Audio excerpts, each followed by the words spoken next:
আমাদের অতিথি গিয়াসউদ্দিন রুবেল ভাট ছাত্রলীগের সাবেক কেন্দ্রীয় নেতা এবং লক্ষ্মীপুরের রায়পুর পৌরসভার মেয়র ছিলেন সর্বশেষ। এই ইউনূস গভর্নমেন্ট আসার পরে জনপ্রতিনিধিদের বাতিল করেছে। সে বাতিল করে দেয়া আক্রোশের শিকার একজন আমাদের রুবেল। আমরা তৃণমূলের নেতা কর্মীদের নিয়ে আসার চেষ্টা করি, সেই চেষ্টার অংশ হিসেবে রুবেল আমাদের মাঝে। কেমন আছেন রুবেল? জি, আসসালামু আলাইকুম।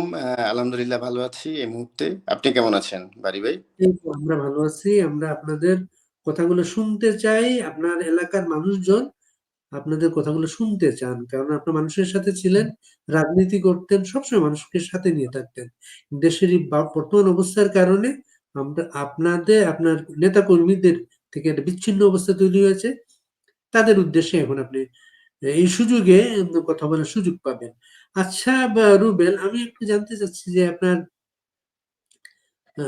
আপনি ছাত্রলীগের কোন কমিটিতে ছিলেন সর্বশেষ? আমি লিয়াকত শিকদার এবং নজরুল ইসলাম বাবুর কমিটি, নজরুল ইসলাম বাবু সর্বশেষ হুইপ ছিলেন।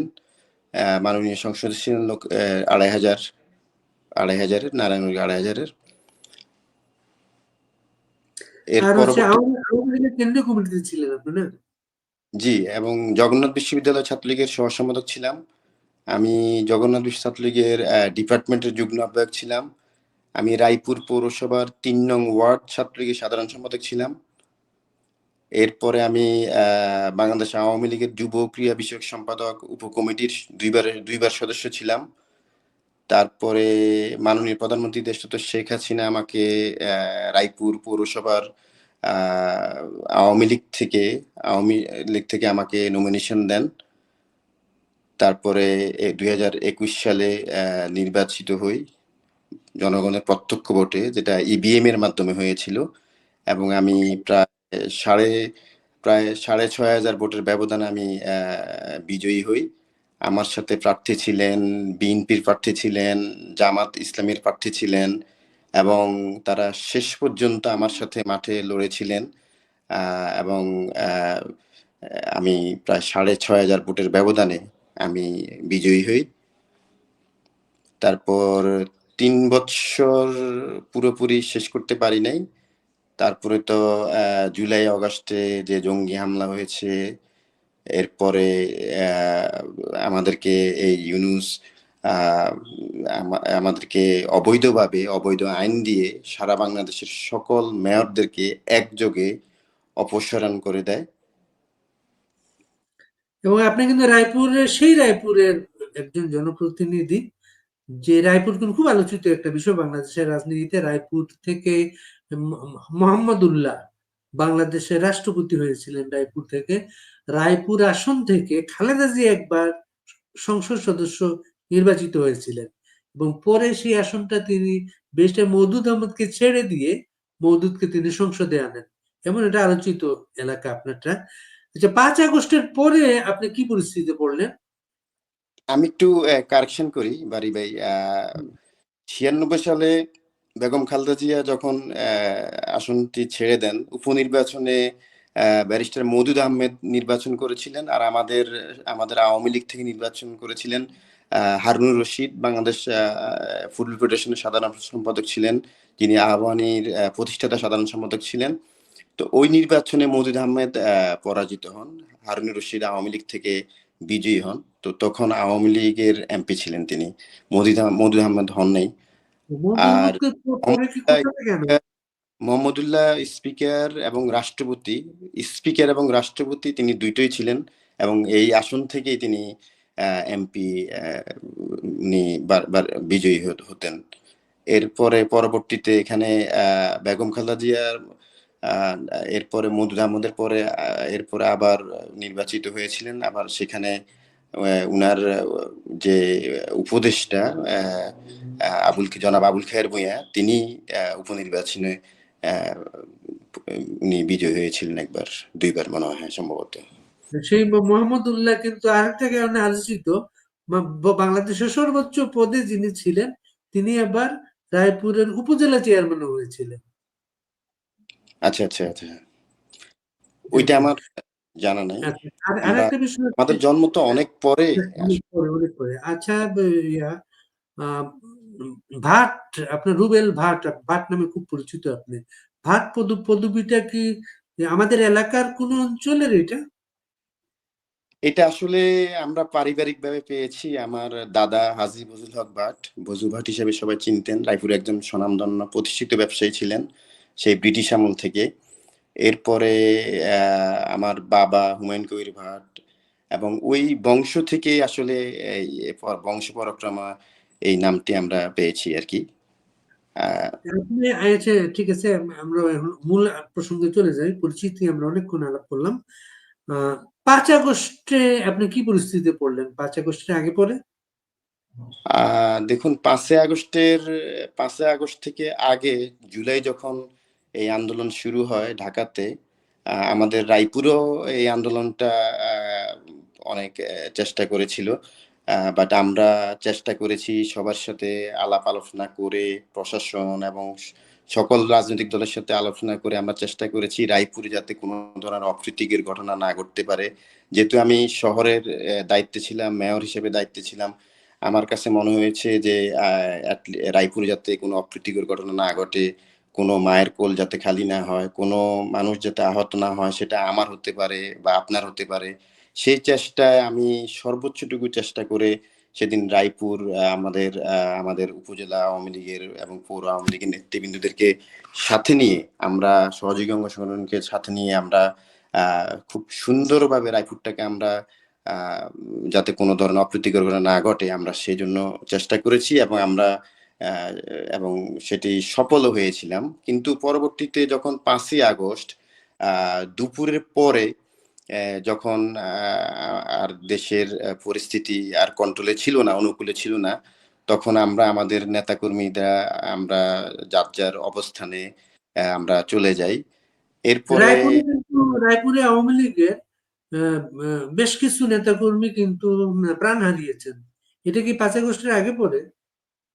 এটা আসলে 5ই আগস্টের আগে 4ই আগস্ট লক্ষ্মীপুরে একটি অপ্রীতিকর ঘটনা ঘটে। সেখানে আমাদের রায়পুরেরই আমাদের একটা আহ, 17 কি 18 বছরের একটা ছেলে রাফি, তাকে সেদিন আহ,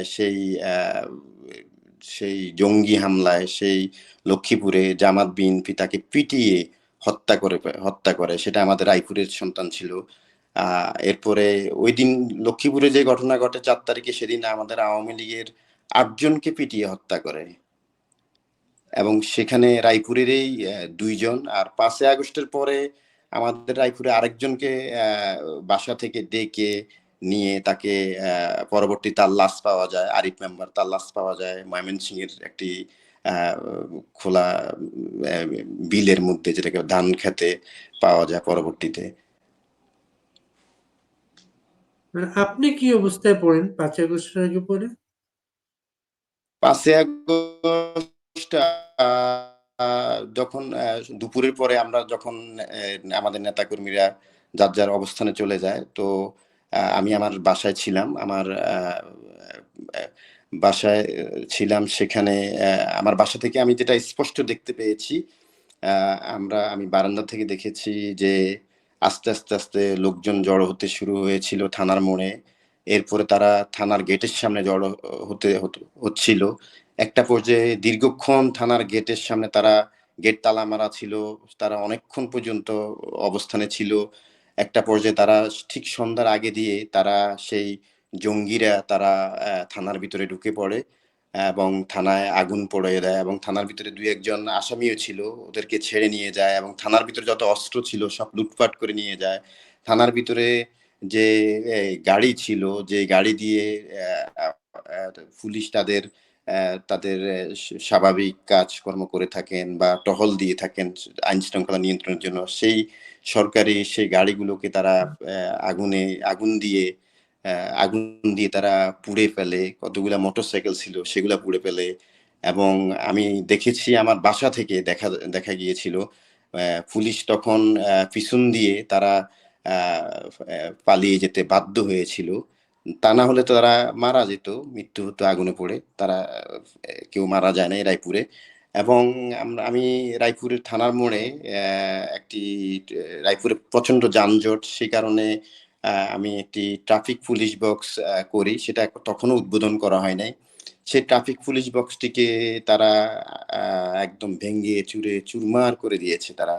এরপরে তারা চলে গেল আমাদের আওয়ামী লীগের পৌর আওয়ামী লীগের সভাপতির বাড়ি, তারা বাড়ি ব্যবসা আগুনে পুড়ে দিল, তারা লুটপাট করলো। তারপরে আমাদের আরেকজন আওয়ামী লীগ নেতা রিঙ্কু, তার বাস স্ট্যান্ড, তার বাড়ি পুড়িয়ে দিল। তারপরে আমাদের আমাদের মারুফ বিন জাকারিয়া, উপজেলা আওয়ামী লীগের সাংগঠনিক সম্পাদক, তার বাড়ি, তার চেম্বার আগুনে ভেঙে দিল। তারপরে মামুন বিন জাকারিয়া, মারুফ বিন জাকারিয়ার ভাই, সেও জেলা পরিষদের সদস্য, তাদের একটি ইয়ে ছিল, একটি রেস্টুরেন্ট ছিল, রেস্টুরেন্ট ভেঙে চুরে দিল। তারপরে ওই দিন আমার অফিস ছিল, আমার একটা পত্রিকা ছিল দৈনিক লক্ষ্মীপুর পোস্ট, সেই পত্রিকার অফিস এবং আমার ব্যক্তিগত কার্যালয়, দুইটা ফ্লোর নিয়ে দুইটা আমার আমার পত্রিকার অফিস ভেঙে চুরে তছনছ করে দিয়েছে। আমার যেটা ব্যক্তিগত কার্যালয় ছিল সেটাও ভেঙে চুরে একদম তছনছ করে দিয়েছে।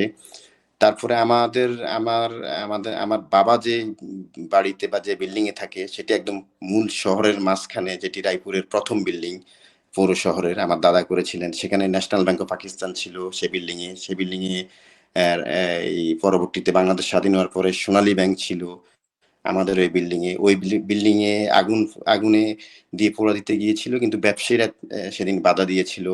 এরপরে আমাদের আরেকটা ব্যবসা ছিল, সেখানেও তারা আগুন আগুন দিয়ে পুড়িয়ে দিতে চেয়েছিল, সেটাও ব্যবসায়ীরা বাধা দেয়। পরবর্তীতে আমাদের একটা ব্যবসা তারা দখল করে নিয়ে যায়, এবং আমি যে অ্যাপার্টমেন্টে থাকতাম সে অ্যাপার্টমেন্টের তারা তালা মেরে দখল করে রেখেছে, এবং এখনো পর্যন্ত সেই অ্যাপার্টমেন্ট তারা দখল করে রেখেছে। এই এই হচ্ছে এত পরিস্থিতি। এবং এত সন্ত্রাস, এত ক্ষয়ক্ষতি খুব কম জায়গায় শোনা যায় সেটা। আওয়ামী লীগের এত নেতা কর্মী। কিন্তু এটা তো বলছি আমি আমাদের এই রায়পুরের মূল শহরে, কিন্তু সেম জিনিসটা আমাদের রায়পুরের প্রত্যেকটা ওয়ার্ডে, ইউনিয়নে আমাদের যারা একটা সমর্থক, আওয়ামী লীগের সমর্থক, যারা কোনোদিন ঠিক মতো মিছিলও যেত না, কিন্তু আমরা জানতাম যে এই লোকটা আওয়ামী লীগ সমর্থন করে, তাদেরকে পর্যন্ত তারা ছাড় দেয় নাই। তাদের বাড়িতে লুটপাট করেছে, তাদের বাড়ির ভিতরে সোফা, তাদের বাড়িতে ফ্যান, তাদের বাড়ির ফ্রিজ পর্যন্ত তারা তুলে নিয়ে গিয়েছে। এবং অনেক বাড়ি, বিভিন্ন ইউনিয়নে, ওয়ার্ডে বিভিন্ন বাড়ি আগুন দিয়েছে, ভাঙচুর করেছে বিভিন্ন এইটা টোটালি মানে ভাষায় প্রকাশ করা যায় না তারা যে কাজগুলা করেছে। এবং আমাদের অনেক লোকের কাছ থেকে তারা চাঁদা নিয়েছে, তারা চাঁদা না দিলে তাদেরকে মেরে ফেলবে। যেমন অনেক পাঁচ বড় বড় তারিখে। হিন্দু ব্যবসায়ী ছিলেন রায়পুর, ওদের কি অবস্থা? কোনটা? বেশ বড় বড় কয়েকজন হিন্দু ব্যবসায়ী ছিলেন রায়পুরে, ওদের না, কি অবস্থা? রায়পুরে আসলে কিছু হিন্দু ব্যবসায়ী আছেন, আমি যতটুকু জানি কিছু ব্যবসায়ীদেরকে তারা জিম্মি করে কিছু টাকা পয়সা তারা নিয়েছে, সেটাও আছে।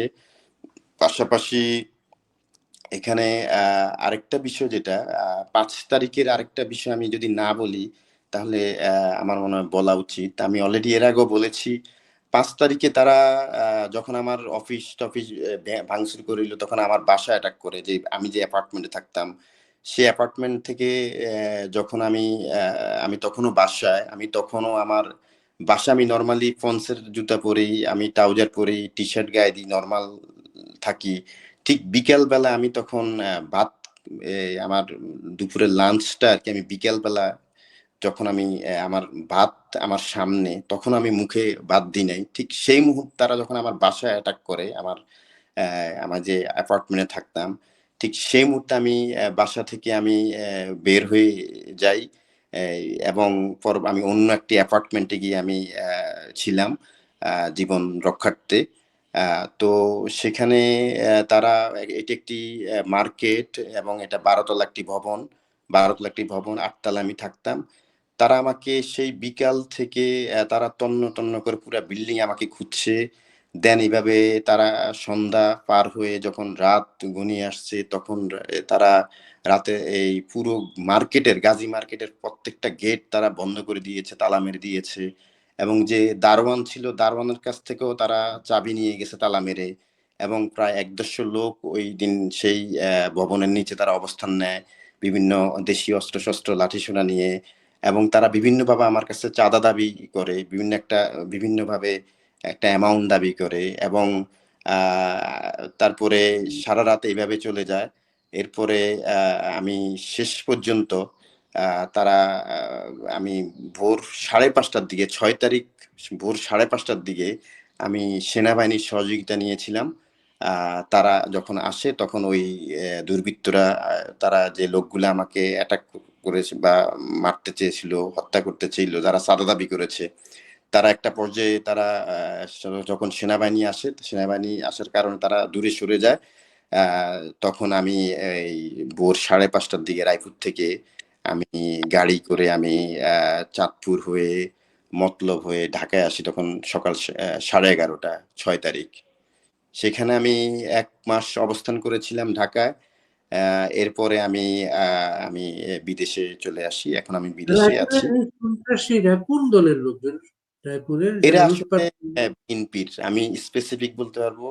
ওইদিন যারা ছিল এরা বিএনপি ছিল। এরা বিএনপির এবং বেশ নামকরা লোকজন ছিল ওইদিন এখানে। তাদের নেতৃত্বেই এ, আমার উপর সেই অ্যাটাকটা হয়েছিল। ওরা কি বিএনপির গুরুত্বপূর্ণ দায়িত্বে আছে সেখানে? হ্যাঁ, হ্যাঁ, একজন হচ্ছে পৌর যুব দলের আহ্বায়ক নূরে হেলাল মামুন। আরেকজন হচ্ছে এখন বর্তমানে, একসময় ছাত্রদল থেকে ভিপি ছিল কলেজের, পরবর্তীতে সে এখন পৌর বিএনপির সাধারণ সম্পাদক প্রার্থী। এবং তার নজরুল ইসলাম লিটন, সে। তারপরে এখানে মূলত এই দুইজনেই নেতৃত্বেই আসলে, আরো অনেকে ছিল, মূলত নেতৃত্ব দিয়েছিলেন এই দুইজন।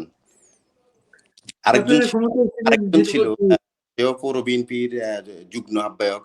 তার নাম হচ্ছে দাঁতের ডাক্তার মুকুল। সে একজন দন্ত চিকিৎসক।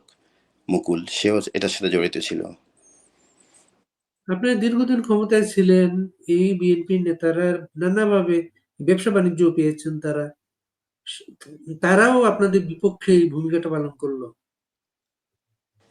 আসলে বলতে গেলে আওয়ামী লীগ যে কত বছর ছিল, আমরা মানুষকে সম্মান দিয়েছি, সে বিএনপি করুক আর যেই দলে করুক।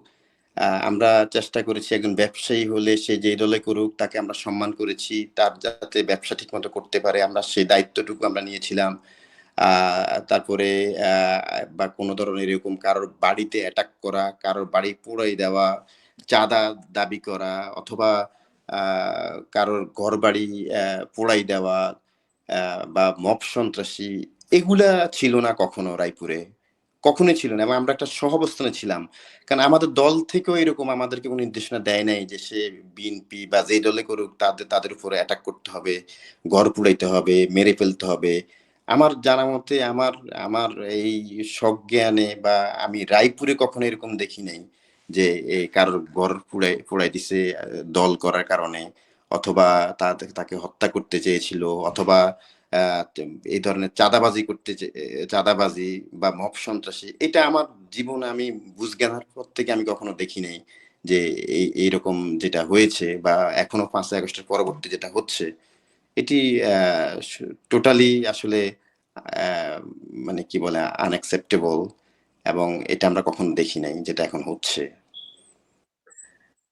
এই যে ক্ষতিগ্রস্ত মানুষগুলো, আপনাদের নেতা কর্মী প্রাণ হারালো, ব্যবসা বাণিজ্য সব ধ্বংস হয়ে গেল, চাকরি বাকরি হারিয়েছে, এই এই পরিবারগুলোকে আপনারা কিভাবে সাপোর্ট দিচ্ছেন এখন? এই মুহূর্তে আসলে আমরা চেষ্টা করে যাচ্ছি। আমরা খোঁজ খবর নেওয়া, প্রথম বিগিনিং তে আমরা আসলে কারোর খোঁজ খবর নিতে পারি নাই, নিজেরাই একটা ট্রমার মধ্যে ছিলাম। নিজেদেরকে সেভ করাটাই আমাদের একটা মূল দায়িত্ব ছিল, পরিবার পরিজনকে সেভ করা আমাদের মূল দায়িত্ব ছিল।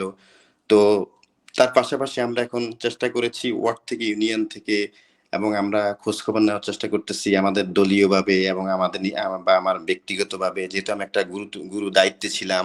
পৌরসভার মেয়র ছিলাম, উপজেলা আওয়ামী লীগের যুগ্ম সাধারণ সম্পাদক আছি এবং আমি জেলা আওয়ামী লীগের সদস্য, সে দৃষ্টিকোণ থেকে, সেই জায়গা থেকে, দায়িত্বের জায়গা থেকে আমরা চেষ্টা করে যাচ্ছি নেতা যারা জামিনে জেলখানায় আছে তাদের খোঁজখবর নেওয়া বা তাদের পরিবারের খোঁজখবর নেওয়া। এটা শুধু আমি একাই না, এটা আমাদের একদম দলীয়গতভাবে আমাদের এই কাজটুকু আমরা করে যাচ্ছি, যেটা আমাদের নৈতিক দায়িত্ব। এখন জেলে কেমন নেতাকর্মী আছে? আমাদের 5ই আগস্টের পর থেকে, যেমন আমার আপন ছোট ভাই, সে পৌর তাঁতি লীগের আহ্বায়ক, নুরুদ্দিন শিবলু বাট, তাকেও ঢাকা থেকে ডিবি দিয়ে তাকে তুলে নিয়ে আসে। আমরা আমরা তাকে সারা রাত খুঁজে পাই না, তার ফোন বন্ধ। আমরা সবাই টেনশন ছিলাম, কারণ যেভাবে বাংলাদেশে হঠাৎ গুম হয়ে যায়, কারো কোনো খোঁজ খবর নাই, আমরা খুব টেনশনে ছিলাম। পরবর্তীতে আল্লাহর, যাই হোক, পরের দিন সকালবেলায় 8টা 30-এ লক্ষ্মীপুর সদর থানা থেকে সে ফোন করে যে তাকে রাতের বেলা ঢাকা থেকে ডিবি উঠে নিয়ে আসে এবং তাকে লক্ষ্মীপুর সদর থানায় রাখে। পরবর্তীতে তাকে লক্ষ্মীপুরে 4টা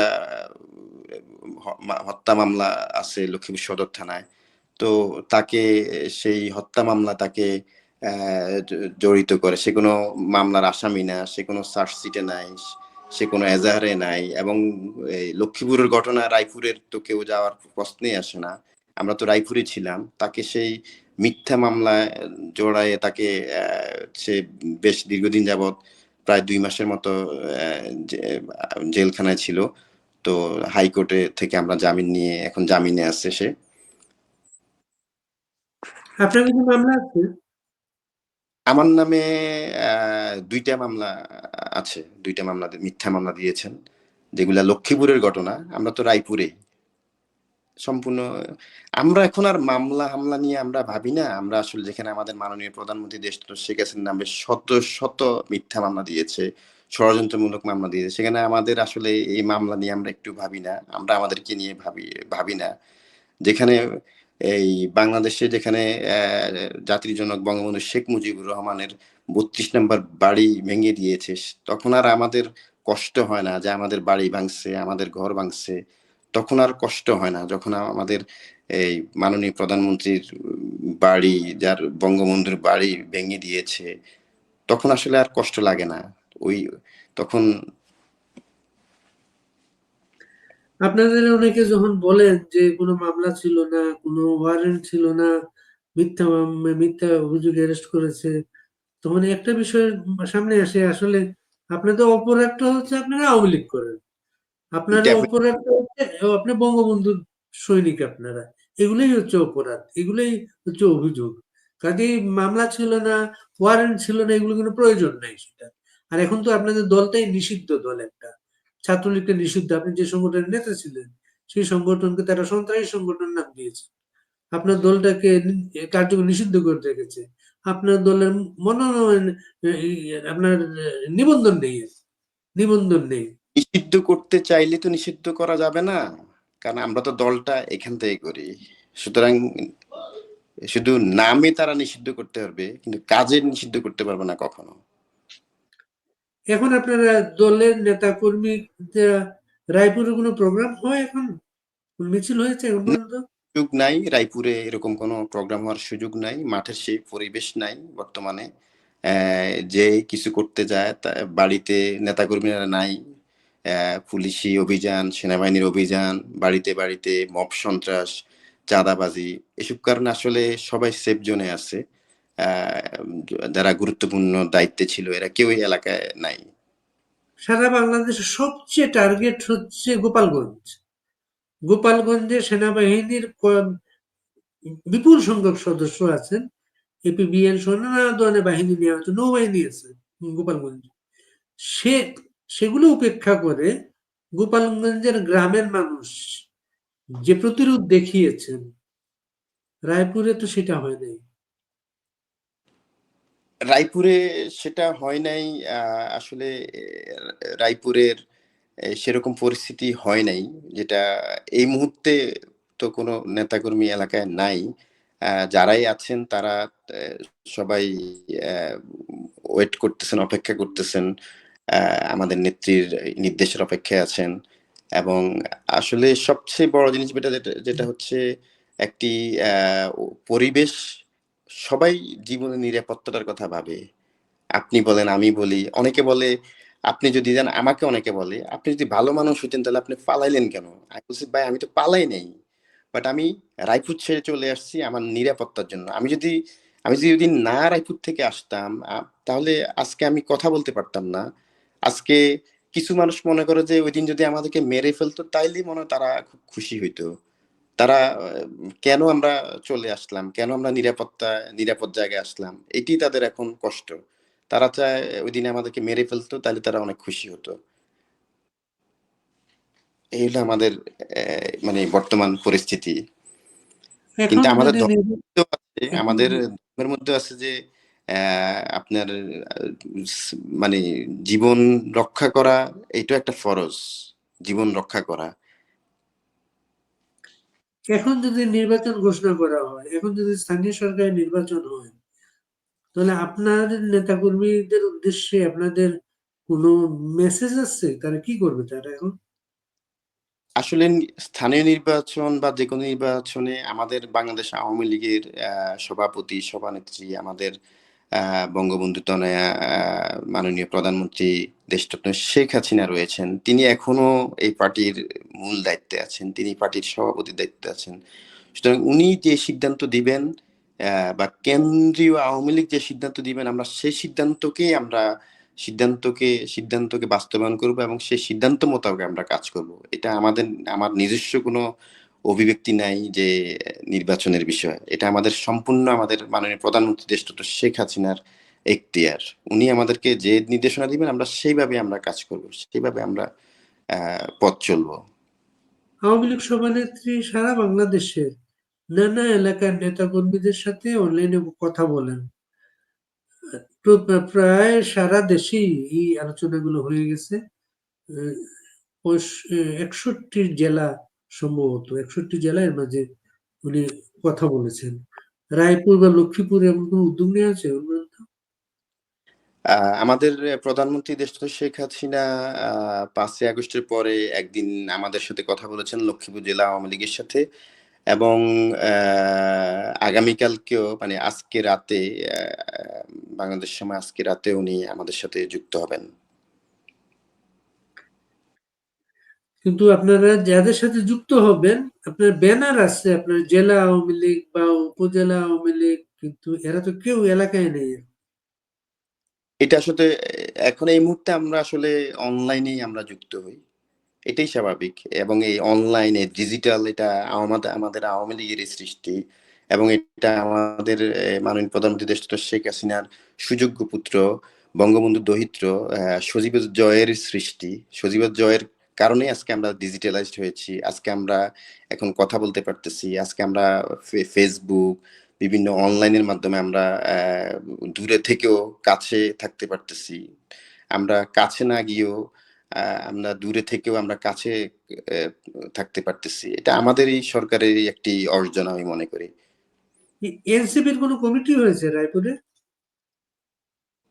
এনসিপির কমিটি আমার জানা মতে আমি ওইরকম ভাবে জানি না, তবে কিছু আহ, ছাত্র বা যারা আছে দেখলাম তারা নিজেদেরকে সমন্বয়ক দাবি করে প্রশাসনের সাথে তারা সবসময় উঠা বসা করে, প্রশাসনের সাথে থাকে। আহ, মনে হচ্ছে যে তাদের দিক নির্দেশনাই প্রশাসন পরিচালিত হয়। আমার কাছে এতটুক মনে হচ্ছে, যেভাবে আমরা দেখতেছি এবং জনগণের কাছ থেকে শুনতেছি। এলাকার সাথে তো আমাদের সার্বক্ষণিক যোগাযোগ অনলাইনে, ফোনের মাধ্যমে, বিভিন্ন মাধ্যমে আহ সবার কাছে এটাই শুনতেছি যে প্রশাসন তাদের নিজস্ব কোনো বাক স্বাধীনতা নাই। তারা তাদের ওই সমন্বয়কদের দ্বারাই তারা পরিচালিত হচ্ছে। তো এই সেক্ষেত্রে সমন্বয়ক অবশ্যই যারা, তাদের এরা আগে লোকজন, কোন দল করতে? এই সমন্বয়ক যারা আগে কোন দল করতে এরা? এরা আসলে বিভিন্ন দলের সাথে এরা গুপ্তি মেরে বা গাপটি মেরেছিল। এরা আমাদের অনেক সময় দেখতাম যে আমাদের মিছিল মিটিং এরা আসতো। আমাদের মিছিল মিটিংও আসতো, একসময় আমরা দেখেছি। পরবর্তীতে তারা আহ, এই আন্দোলনে তারা ছিল। একটা পর্যায়ে তারা এখন এলাকা অবস্থানে আছে। ইয়েতে বীর মুক্তিযোদ্ধা অ্যাডভোকেট ফজলুর রহমান একটা কথা বলেছেন যে তার এলাকায় গ্রামে গঞ্জে কিছু ছেলেপেলে ডায়েরি নিয়ে ঘুরে বেড়ায় এবং আম, কারো গায়ে ধাক্কা লাগলে বা কেউ কেউ জিজ্ঞেস করলে বলে সে সমন্বয়।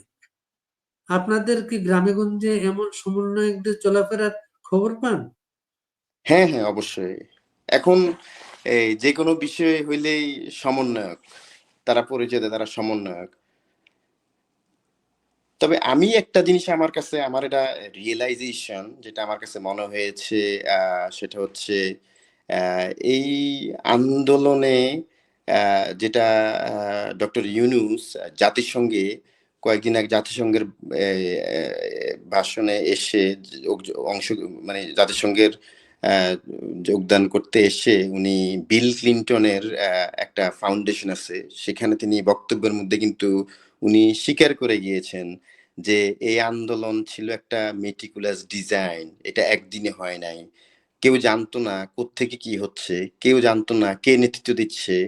তারপরে বলল যে এই ছোট ছোট বাচ্চারা তাদের মাথা থেকে এই ধরনের আইডিয়া এনে, এবং সেখানে মাহফুজকে, আমাদের লক্ষ্মীপুরের রামগঞ্জের সন্তান, সে মাহফুজকে সে পরিচয় করে দিয়েছে সারা বিশ্বের সামনে মাস্টার মাইন্ড হিসাবে। তখন যদি আপনি এই বক্তব্যটা আপনি যদি কোট করেন তার স্বীকারোক্তি অনুযায়ী, তাহলে আমি মনে করব যে এই এই আন্দোলনের পুরো দায় দায়িত্ব কিন্তু আমি মনে করি যে ডক্টর ইউনূসের কাছ থেকে এসেছে, এবং তার নেতৃত্বে হয়েছে, এবং তার মেটিকুলাস ডিজাইনের মাধ্যমে হয়েছে। এবং 5 তারিখে, 4 তারিখে যত থানা পোড়াইছে তারা সারা বাংলাদেশের মধ্যে, থানা পুড়াইছে, অনেক পুলিশকে হত্যা করেছে, পুড়িয়ে হত্যা করেছে তারা। তারা পিটিয়ে হত্যা করে তাদেরকে গাছে ঝুলিয়ে রেখেছিল। তো সেই হিসাবে আমি মনে করি যে এই আন্দোলনটা মেটিকুলাস ডিজাইন, এবং ডক্টর ইউনূসই আমি মনে করি এই সকল হত্যার আহ, দায় দায়িত্ব তাকে নিতে হবে। সুতরাং তার শুধু তার স্বীকারোক্তি, সেটা তো সে অস্বীকার করতে পারবে না। সে একদম অকপটে স্বীকার করে গিয়েছেন তাদের মেটিকুলাস ডিজাইন।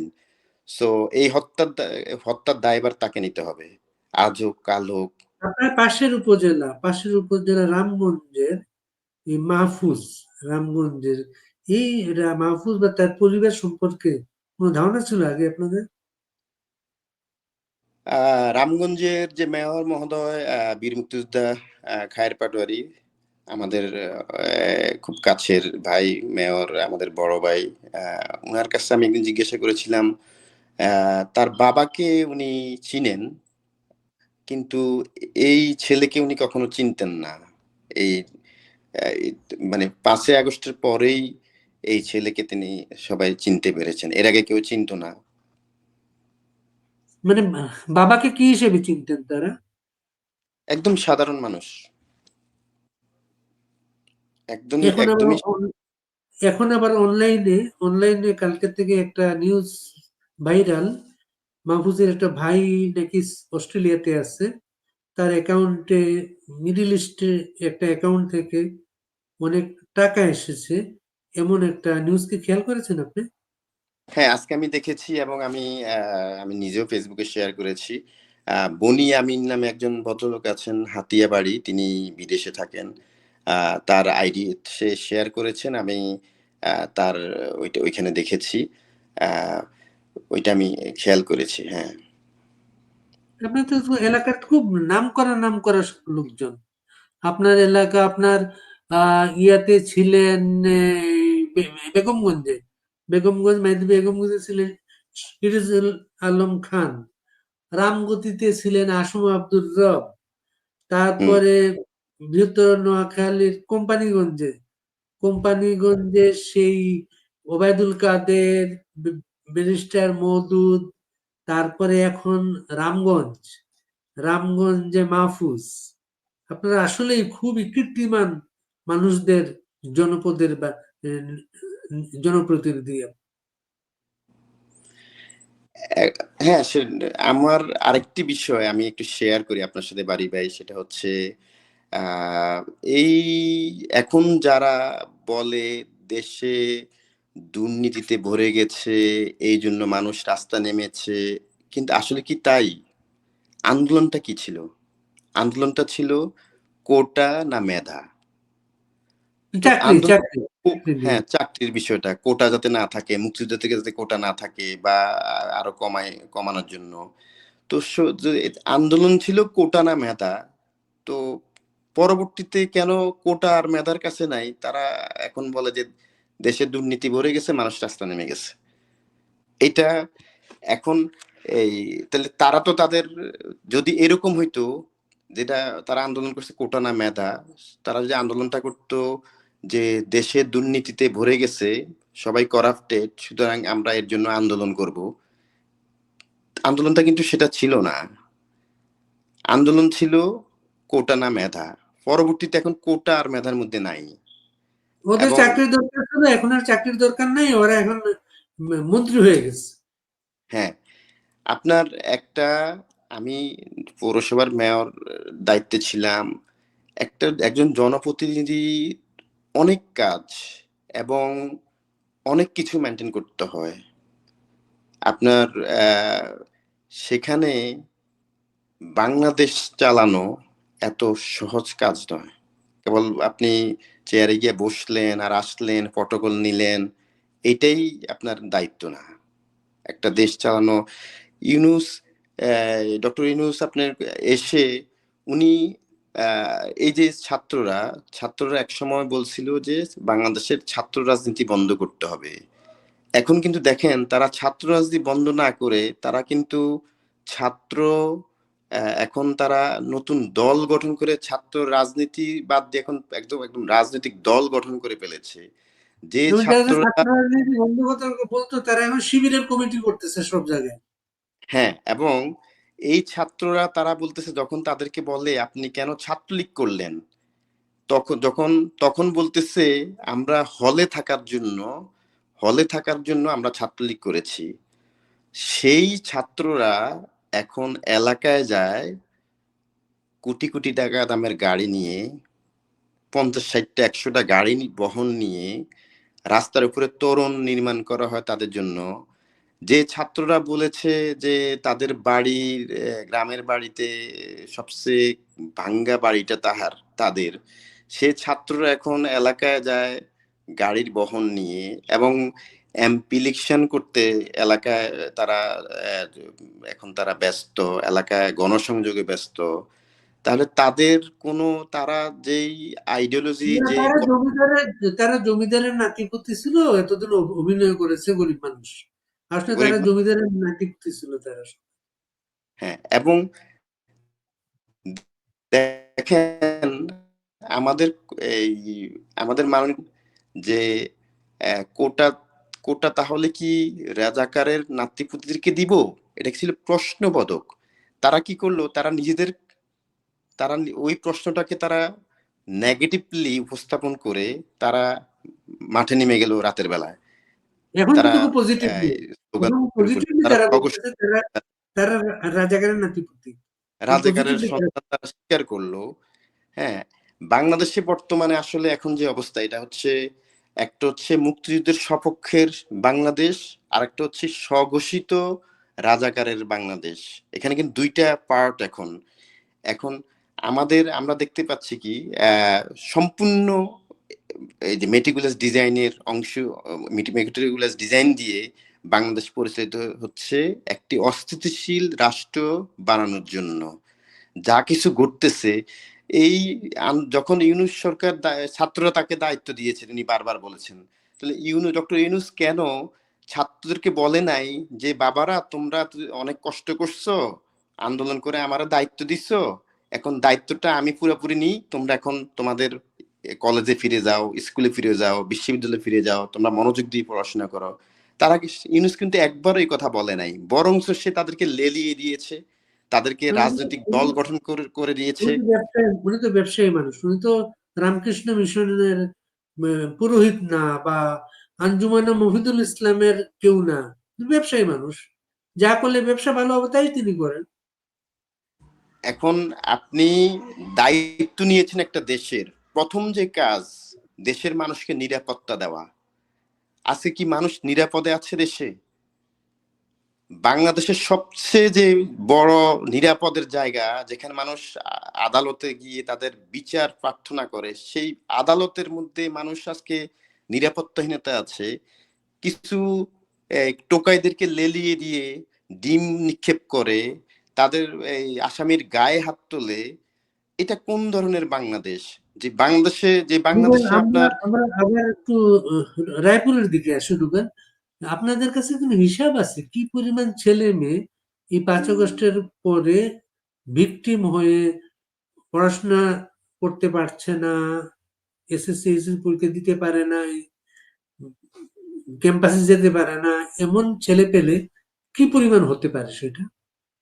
আমাদের কাছে একদম অ্যাকুরেট হিসাব নাই, বাট আমাদের কাছে অনেক অভিযোগ আছে, এবং অনেক আমাদের পরিচিত যারা ছাত্রলীগ করেছে অথবা আওয়ামী পরিবারের সন্তান, তারা এসএসসি পরীক্ষা দিতে পারে নাই, এবং অনেকেই স্কুলে যেতে পারে না, এবং অনেক বাবা তার সন্তানকে বিদেশে পাঠিয়ে দিয়েছে পড়াশোনা না করায়, শুধুমাত্র তার ছেলেকে রক্ষা করার জন্য। এই ধরনের অনেক আছে আমাদের, কিন্তু একদম অ্যাকচুয়াল হিসাবটা আমাদের কাছে নাই, যেহেতু অনেক এখন পর্যন্ত আমাদের আহ, ওইভাবে আসলে ইয়েটা হয় নাই আর কি, হিসাবটা হয় না। বাট আমাদের কাছে আনুমানিক যদি বলেন তাহলে বলতে পারবো, এমনি আনুমানিক প্রায় চাঁদাটা এখন 100-এর প্রশাসনের মতো। প্রশাসনের চাঁদাটা কারা নিচ্ছে? ওসি নিচ্ছে, উপজেলা কর্মকর্তারা নিচ্ছে, না আর্মির লোকেরা নিচ্ছে? প্রশাসনের চাঁদাটা কারা নিচ্ছে এখন? প্রশাসনের চাঁদাটা আসলে, এটা তো আসলে এগুলা গোপনীয় বিষয়, এগুলা তো আসলে ওপেন, যেটা ধরা খায়, যেটা বা ফুটেজের আওতায় আসে সেটা প্রকাশ পায়, কিন্তু ভিতরগতভাবে কি হচ্ছে না হচ্ছে এটা তো বলা আসলে মুশকিল। বাট মানুষ যে ভালো নেই, মানুষ যে দেশে একটা কাজও ঘুষ ছাড়া হয় না দেশে। যেমন আমাদের আমি আমার রায়পুরে আমি যখন দায়িত্ব ছিলাম, আমি প্রায় বলতাম বিভিন্ন বক্তব্যে যে সাব রেজিস্ট্রার অফিসে কোটি কোটি টাকা, লক্ষ লক্ষ টাকা ঘুষের লেনদেন হচ্ছে। মানুষ একটা জমি রেজিস্ট্রি করতে গেলে, কেনা বেচা হলে একটা জমি তারা ঠিক হয়রানির শিকার হইতে হয়, কিন্তু এইগুলা নিয়ে কেউ কথা বলতো না। তারপর আপনার বিভিন্ন উপজেলায় পিআইও অফিস ছিল, পিআই অফিস, সেখানে ঘুষের লেনদেন হয়, এটা নিয়ে কেউ কথা বলে না। তারপর আপনার ইয়েতে আপনার ভূমি অফিসে জমি সংক্রান্ত বিষয় নিয়ে অনেক এই ঘুষের লেনদেন হয়, অনেক হয়রানি হয়, এটা নিয়ে কেউ কথা বলে না। তাহলে রাজনৈতিক নেতারা দেখা গেছে আপনার এই সবাই যে ভালো, সবাই যে খারাপ তা না। কিন্তু যারা ভালো রাজনীতিবিদ আছে তাদেরকেও তো আপনার অভিযোগ অভিযোগ দিয়ে, মিথ্যা অভিযোগ দিয়ে হয়রানি করা হতো। কিন্তু প্রশাসনের এই লোকগুলাকে কিন্তু কেউ কখনো ঠিকমতো অভিযোগ আকারে আনে না। প্রশাসনকে সবাই ভয় পাচ্ছে একজন। এবং যারা যে মিডিয়া, যারা আমাদের যে আহ, সাংবাদিকরা আছে, কলম সৈনিকরা আছে, তারাও কিন্তু এগুলা নিয়ে খুব একটা লিখতো না। কিন্তু দেখা কিন্তু গেছে আমরা পৌরসভাটা, করি যে নাই কিন্তু। পৌরসভার মেয়র ছিলেন আপনি, পৌরসভার মেয়র ছিলেন, সেই পৌরসভা এখন কাদের দখল? সেই পৌরসভা এখন সম্পূর্ণভাবে বিএনপির দখলে, এবং এখন দায়িত্বে আছে ইউনো, এবং ইউনো, বিএনপি এবং সমন্বয়ক মিলিয়েই তা এখন তাদের দখলে, সবকিছু তাদের মিলেমিশে তারা কাজ করে, সমন্বয়ক মিলেমিশে এবং মিলেমিশে ইউনো। কি টাকাও সংগ্রহ করে মিলেমিশে? এটা তাদের বিষয়, ডেফিনেটলি করে।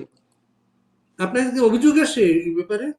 আমাকে অনেকে ফোন করে বলে, অনেকে, যেমন আমি রায়পুর পৌরসভায় মাননীয় প্রধানমন্ত্রী দেশবন্ধু শেখ হাসিনার কাছ থেকে প্রায় 250 কোটি টাকার প্রজেক্ট এনেছি আমি, এবং 3টা প্রজেক্ট, 2টেই বিদেশি প্রজেক্ট ছিল।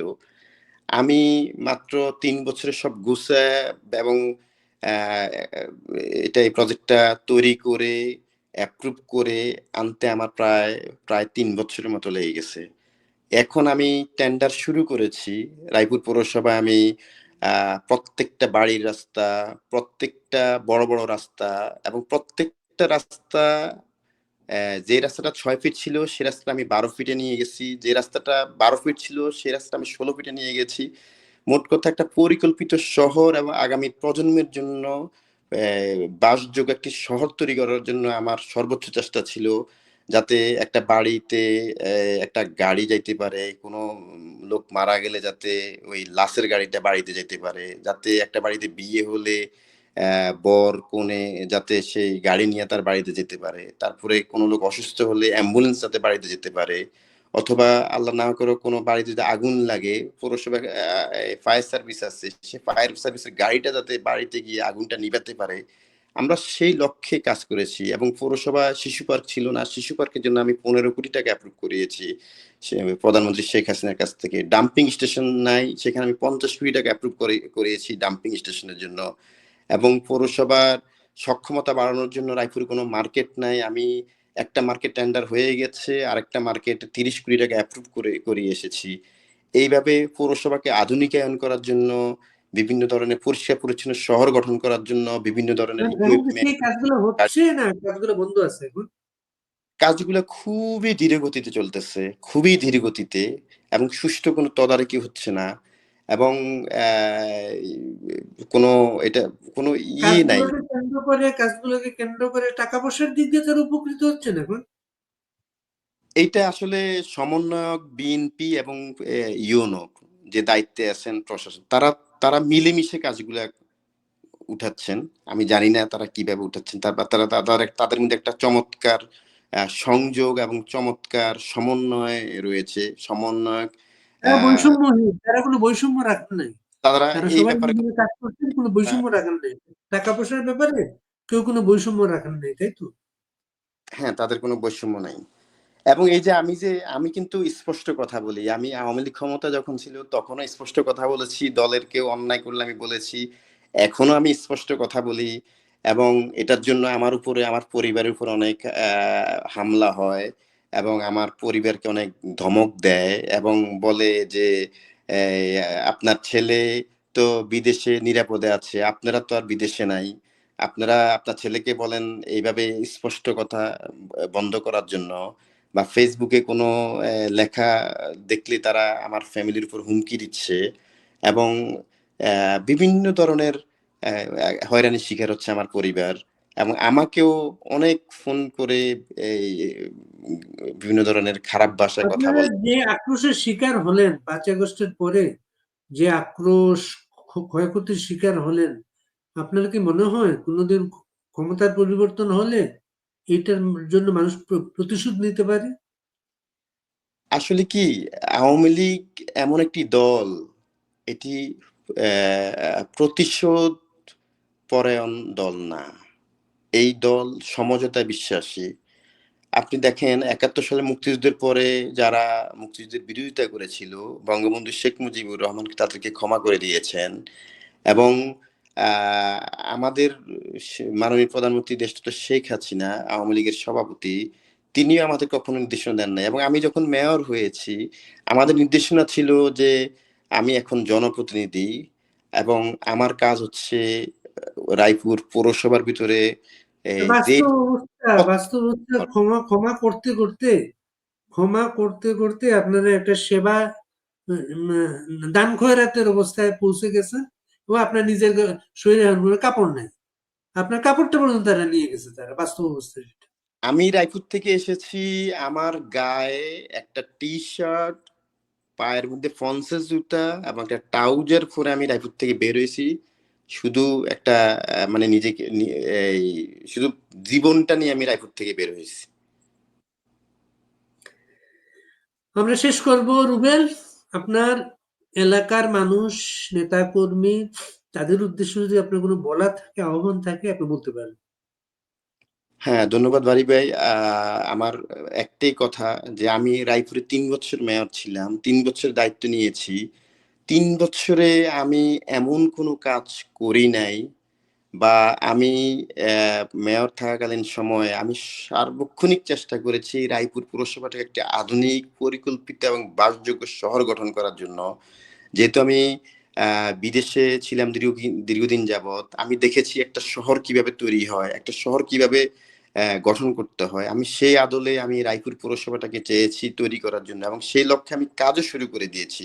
রায়পুরের আমি যে প্রকল্পগুলো এনেছি, প্রায় 250 কোটি টাকার প্রকল্প, সেখানে এখনো এই প্রকল্প 5 বছরের প্রকল্প, 1 বছর চলে গেছে, আরো 4 বছর যাবত এই প্রকল্পের মাধ্যমে রায়পুরের পৌরসভার যা উন্নয়ন হবে, প্রত্যেকটি উন্নয়ন এই প্রকল্পের মাধ্যমে, এবং সেই প্রকল্প আমার উদ্যোগ, আমার চেষ্টা এবং জনগণের ভালোবাসা, এবং সেই প্রকল্পগুলো আমি প্রধানমন্ত্রী দেশরত্ন শেখ হাসিনার কাছ থেকে এনেছিলাম রায়পুর পৌরবাসীর জন্য। এবং আমি দায়িত্ব থাকাকালীন সময়ে কেউ কখনো বলতে পারবে না যে এমন কোনো কাজ করেছি যার জন্য আমার প্রতি তাদের কোনো অভিযোগ থাকতে পারে। হ্যাঁ, আমি ফেরেশতা না, আমি মানুষ। কাজ করতে গেলে আমার ভুল হতেই পারে, কিন্তু ভুলটা তো এই ভুলটা শুদ্ধ করা যায়। কিন্তু আমার জানা মতে আমি এমন কোনো কাজ করি নাই যেটা আমার আমার পক্ষে, আমি সর্বোচ্চ চেষ্টা করেছি রায়পুর পৌরবাসীর পক্ষে। এবং আপনি শুনলে আশ্চর্য হয়ে যাবেন, আমি রায়পুর পৌরসভায় দায়িত্ব নেওয়ার পরে পরিষ্কার পরিচ্ছন্ন কর্মী আমি অন্য জায়গা থেকে নতুন নতুন পরিষ্কার কর্মীদেরকে নিয়ে এসেছি কাজ করানোর জন্য। এবং আমি ঢাকা শহর সিটি কর্পোরেশনের মতো প্রত্যেকটা বাসা থেকে আমি ময়লা আবর্জনা নিয়ে আসতাম এবং একটা নির্দিষ্ট স্থানে ফেলতাম। এবং রায়পুর পৌরসভায় এই বাথরুমের টাঙ্কি, শোষ টাঙ্কি পরিষ্কার করতে গিয়ে মিথুন গ্যাস তৈরি হয়, অনেক সময় অনেক লোক মারা গেছে, 2-3 জন লোক মারা গেছে পৌরসভায়। আমি সেটাকে কেন্দ্র করে আমি এই প্রকল্পের আওতায় একটা গাড়ি নিয়ে এসেছি, যাতে কোনো লোক যাতে আর মৃত্যুবরণ করতে না হয়। এবং আপনি শুনলে আশ্চর্য হবেন, 2021 সালের পরে 22 সালে সম্ভবত বিশ্বকাপ ফুটবল খেলা হয়েছিল, আমি রায়পুর পৌরসভায় একটি পতাকা উঠতে দিই নাই, একটি পৌরসভাতে একটি বিদেশি পতাকা উঠতে দিই নাই। এবং তার রিজন ছিল যে এই পতাকা উড়াতে গিয়ে অনেক বাচ্চারা বিদ্যুৎস্পৃষ্ট হয়ে মৃত্যুবরণ করেছে। এবং এবং ওই বিশ্বকাপ ফুটবল খেলা রায়পুর পৌরসভার ভিতরে কোনো পতাকা, বিদেশি পতাকা উঠতে দিই নাই। আমি কি জন্য, একটা মানুষকে সেভ করার জন্য, যাতে মানুষ আর কারো প্রাণ না যাতে না যেতে হয়। এবং এইভাবে আমি পৌরসভাটাকে একটি আধুনিক পৌরসভা করার জন্য চেষ্টা করেছিলাম। কিন্তু আমার দুর্ভাগ্য, বা আমার সেই সেই সুযোগ আমাকে রায়পুর পৌরবাসী আমাকে দেয় নাই। এবং আমি অনেক রাস্তা চড়া করতে গিয়ে, প্রশস্ত করতে গিয়ে আমার নামে অনেক মামলাও হয়েছে। আমি তাদেরকে বলেছি যে এই এলাকায় আমি থাকবো না, এই এলাকায় আপনারা থাকবেন। আমি যদি 6 ফিটের রাস্তা যদি 12 ফিট করি, এটা আপনাদের জন্য কাজে লাগবে। একসময় আমি যখন থাকবো না, তখন আপনারা বলবেন যে রুবেল ভাট একসময় এখানে মেয়র ছিল, তিনি এই রাস্তাটা করে গেছেন। চড়া করে যাওয়ার কারণে আজকে আমরা সুফল পাচ্ছি। বাড়িতে গাড়ি যাচ্ছে, বাড়িতে অ্যাম্বুলেন্স যাচ্ছে, বাড়িতে লাশের গাড়ি যাচ্ছে, বাড়িতে ফায়ার সার্ভিসের গাড়িটা যাচ্ছে। এইভাবে আমি কাজ করেছি। তো সবাইকে ধন্যবাদ জানাচ্ছি। এবং আমারও যদি কোনো ভুল হয়ে থাকে আপনারা ক্ষমা করে দিবেন। মানুষ ভুলের ঊর্ধ্বে না। আমরা যেহেতু ফেরেশতা না, আমরা মানুষ, আমাদের ভুল হতেই পারে। তো সবাইকে আমার আবারও প্রাণঢালা শুভেচ্ছা ও অভিনন্দন। এবং আমি অনুরোধ করব রায়পুর পৌরসভায় যাতে আমার যে মা বোনেরা রয়েছে তারা যাতে নিরাপদে থাকতে পারে, রায়পুরে যাতে যে ব্যবসায়ীরা রয়েছে ব্যবসায়ী যাতে ভালো থাকতে পারে, এবং যারা রিক্সা চালক রয়েছে, যারা খেটে খাওয়া মানুষ রয়েছে, তারা যাতে ভালো থাকে। তাদের প্রতি আমার দোয়া রইলো, এবং সার্বক্ষণিক আমি তাদেরকে নিয়ে ভাবি এবং তাদের জন্য দোয়া করি। গরিব দুঃখী মানুষগুলো যাতে ভালো থাকে। এবং আমিও তাদের কাছে চাইবো যে আমি যেভাবে আপনাদেরকে ভাবি বা দোয়া করি, আপনারা আমার জন্য একইভাবে দোয়া করবেন, যাতে আমরা আবারও কোনো সময় যাতে আবার যদি বেঁচে থাকি তাহলে আবার দেখা হবে আপনাদের সাথে। ধন্যবাদ। আসসালামু আলাইকুম। জয় বাংলা। বিদেশের এই অভিজ্ঞতা, এই শহরগুলো দেখলেন, কোনোদিন সুযোগ পেলে এগুলা রায়পুরে কিভাবে কাজে লাগানোর চিন্তা করবেন? আমি যেমন অলরেডি আমি শুরু করেছি, যেমন চড়া প্রশস্ত রাস্তা না হলে, আমি যদি এখন প্রশস্ত রাস্তা না করি, তাহলে যখন দালান কোঠা উঠে যাবে, বড় বড় রাস্তা, বড় বড় বিল্ডিং হয়ে যাবে, তখন আপনি কিভাবে রাস্তাগুলো চড়া করবেন? তা আমি দেখেছি যে এখনই এই সময় এই রাস্তাগুলো চড়া করার জন্য, যাতে, এবং ড্রেন, আমি একটা রাস্তা থানার মোড় থেকে, আপনাদের এলাকায় কত ছোট ছোট খাল নদী ছিল, সব দখল হয়ে গেছে। এটার জন্য এটার জন্য আমি সার্বক্ষণিক চেষ্টা করেছি যাতে এগুলা দখল মুক্ত করা যায়। কিন্তু এই সমাজটা কিরকম জানেন? আমরা ৫ ওয়াক্ত নামাজ পড়ি, কপালে দাগ ফালাই, হজও করি, জাকাতও দিই। কিন্তু আমরা কেন জানি একটা জায়গায় আর থাকতে পারি না। নিজের আমরা ১ ইঞ্চি জায়গা আমরা ছাড়তে পারি না। আপনার ঘরের সামনে যদি ১ হাত জায়গা ছাড়েন, ২ পাশ থেকে ২ হাত জায়গা ছাড়েন, একটা রাস্তা চওড়া করা যায়, একটা ড্রেন করা যায় যাতে পানি জলাবদ্ধতা না হয়। তারপরে আপনার বিভিন্ন পানির লাইন নেওয়া যায় এইখান দিয়ে। তারপরে স্ট্রিট লাইট করা যায়। কিন্তু আমরা কেন জানি এখনো সেই জায়গায় নাই।